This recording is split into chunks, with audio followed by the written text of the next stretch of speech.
I like to track the radius first. Where are the largest atomic radii? They're on the bottom left. Yeah. And then the very smallest little atomic radii are going to be in the upper right. We've got large atomic radius. I'm just going to, and we're going to have low ionization energy here, because when we have a really big atom and the electrons are far from the nucleus, it's easy just to pick one off. And that's what's happening in ionization energy. We're losing an electron. So we could write ionization energy for cesium like this. So ionization energy is the energy that it's going to take to remove an electron.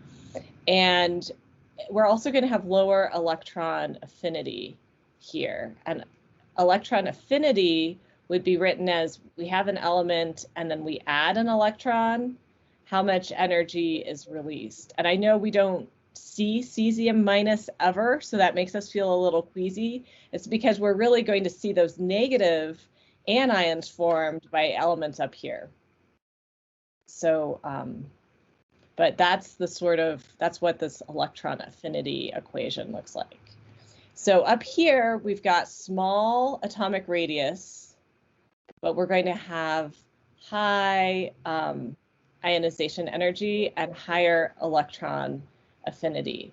And actually, electron affinity and electron negativity, the highest is going to be fluorine. The noble gases aren't going to be gaining electrons. And so the most electronegative element and the most, the one that is going to have the highest electron affinity is fluorine. So electron affinity is this equation that I wrote there. I could rewrite it for fluorine, like a fluorine atom, if given an electron, will make the fluoride ion. And that's actually something that we're used to seeing. Whereas electronegativity, the En, we need to have a covalent bond, and we're going to think about an unequal sharing of electrons. So this is the sort of stuff that we're going to talk about. So we're going to do more with bonding later in the course. So this is kind of like a preview. So if we have just 4 randomly picked elements in the periodic table, we should be able to predict their trends with respect to atomic radius or ionization energy. For electron affinity, I would just give you things that are all in the same period. As you go to the right, there will be higher electron affinity. Again, we're going to omit the noble gases for the purposes of electron affinity and electronegativity. So I just picked out 4 elements. I highlighted them. We could rank them for ionization energy. So we could go from the highest to the lowest. And so how are we going to write those out? So the one that's furthest up and to the right is going to have. So they're going to be the most oh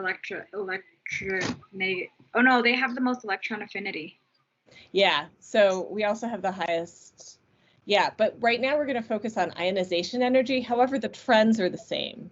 So we'll find the one that's furthest to the up and the right, and that will have the highest ionization energy. It would also likely have the highest electronegativity, and it would also likely have the highest electron affinity. So we'll put the one that's furthest up and to the right there, and then we're going to kind of go down and to the left like that.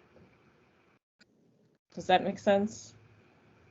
And I will try to give you elements that are not ambiguous. Like if we were trying to compare carbon and phosphorus, carbon's up higher, but phosphorus is further to the right. That would be ambiguous based on this trend that we've learned. So I do select things that kind of are going to go generally like in a diagonal line that way, so that you can use that periodic trend to rank them, to predict the ranking.